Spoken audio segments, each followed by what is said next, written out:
Assalamualaikum warahmatullahi wabarakatuh. Hello everyone, my name is Tirza Zulaika Adani. My study ID number is 2541176 from Management 25CX. Today I would like to present my assignment about etiquette business communication. So without any further ado, let's get started. Pada kesempatan kali ini, saya akan membahas tentang ethic of business communication atau etika dalam komunikasi bisnis. Dalam dunia kerja, komunikasi bukan hanya tentang menyampaikan informasi, tetapi juga tentang bagaimana cara kita menyampaikan pesan tersebut dengan benar, sopan, dan sesuai dengan norma yang berlaku. Etika bisnis sangat penting karena kesalahan dalam berkomunikasi seperti penggunaan kata yang tidak tepat atau penyampaian informasi yang tidak jujur dapat merusak hubungan kerja, menurunkan kepercayaan, bahkan berdampak pada reputasi perusahaan secara keseluruhan. Oleh karena itu, memahami etika dalam komunikasi bisnis adalah hal yang wajib dimiliki oleh setiap individu yang ingin sukses di dunia profesional.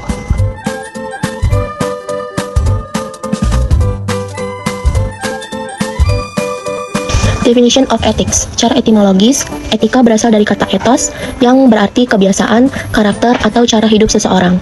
Dalam konteks bisnis, etika dapat diartikan sebagai seperangkat prinsip moral yang digunakan untuk menentukan apakah suatu tindakan itu benar atau salah. Etika berfungsi sebagai pedoman dalam pengambilan keputusan, terutama dalam situasi yang melibatkan kepentingan banyak pihak. Tanpa adanya etika, seseorang mungkin akan mengambil keputusan hanya berdasarkan keuntungan pribadi tanpa mempertimbangkan dampaknya terhadap orang lain.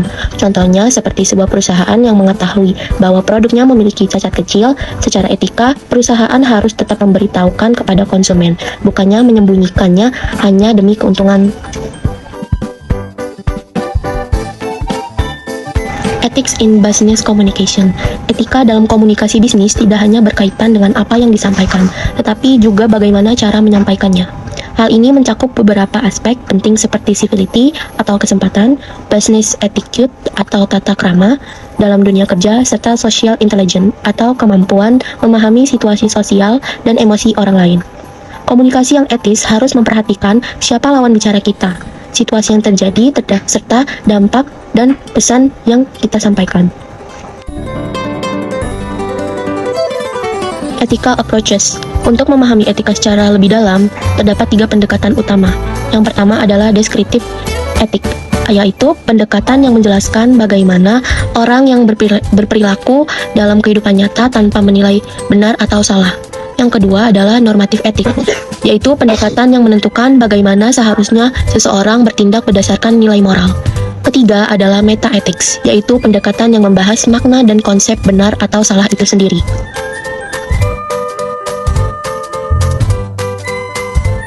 Ethical decision approaches. Dalam mengambil keputusan etis, terdapat beberapa pendekatan yang dapat digunakan.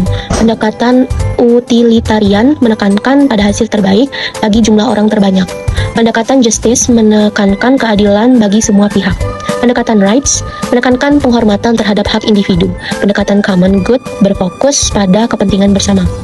Sedangkan virtue approach berfokus pada nilai moral pribadi seperti kejujuran dan integritas. Contohnya seperti perusahaan tidak boleh membuang limbah ke sungai karena akan merugikan masyarakat sekitar. Importance of ethical business. Banyak orang berpikir bahwa menjalankan bisnis secara etis akan mengurangi keuntungan, padahal justru sebaliknya. Bisnis yang etis cenderung lebih dipercaya oleh pelanggan, sehingga meningkatkan loyalitas dan penjualan dalam jangka panjang. Selain itu, etika juga membantu menjaga reputasi perusahaan, meningkatkan kepercayaan investor, serta menghindari masalah hukum. Contohnya seperti perusahaan yang jujur dalam iklan tidak hanya mendapatkan pelanggan baru, tetapi juga mempertahankan pelanggan lama karena mereka merasa tidak ditipu. Professionalism. Professionalism dalam komunikasi bisnis mencerminkan sikap dan perilaku seseorang dalam lingkungan kerja. Professionalism juga berarti mampu bekerja sama dengan orang lain dan menghargai perbedaan pendapat. Contohnya seperti saat meeting kita tidak boleh bermain HP, harus mendengarkan dengan baik, dan juga memberikan pendapat dengan cara yang sopan. Selain itu juga berpakaian rapi dan menunjukkan bahwa kita menghargai kalau kita itu adalah orang yang profesional. Ethical principle. Dalam bisnis terdapat prinsip-prinsip etika yang harus dijunjung tinggi. Integritas berarti kita harus jujur dan konsisten dalam tindakan. Objektivitas berarti kita tidak memihak atau dipengaruhi oleh kepentingan pribadi. Yang ketiga yaitu tanggung jawab. Tanggung jawab berarti siap menerima konsekuensi dari keputusan yang diambil. Selain itu, kita juga harus memperhatikan kepentingan publik. Contohnya seperti seorang karyawan tidak boleh memanipulasi data laporan hanya agar terlihat baik di depan atasan, karena itu melanggar integritas dan kejujuran. Marketing ethics. Dalam bidang pemasaran, etika sangat penting untuk melindungi konsumen dari informasi yang tidak benar atau menyesatkan. Perusahaan harus menyampaikan informasi produk secara jujur, tidak berlebihan, dan tidak menipu. Selain itu, etika dalam pemasaran juga bertujuan untuk membangun kepercayaan dan menjaga hubungan jangka panjang dengan konsumen. Contohnya seperti tidak membuat iklan yang mengatakan produk bisa memberikan hasil yang instan, tetapi sebenarnya tidak terbukti secara ilmiah. Kesimpulannya ialah etika bukan hanya tentang apa yang benar, tetapi tentang bagaimana kita memilih untuk tetap benar, bahkan jika tidak ada yang melihat. Sekian materi yang dapat saya sampaikan. Saya ucapkan terima kasih. Wassalamualaikum warahmatullahi wabarakatuh.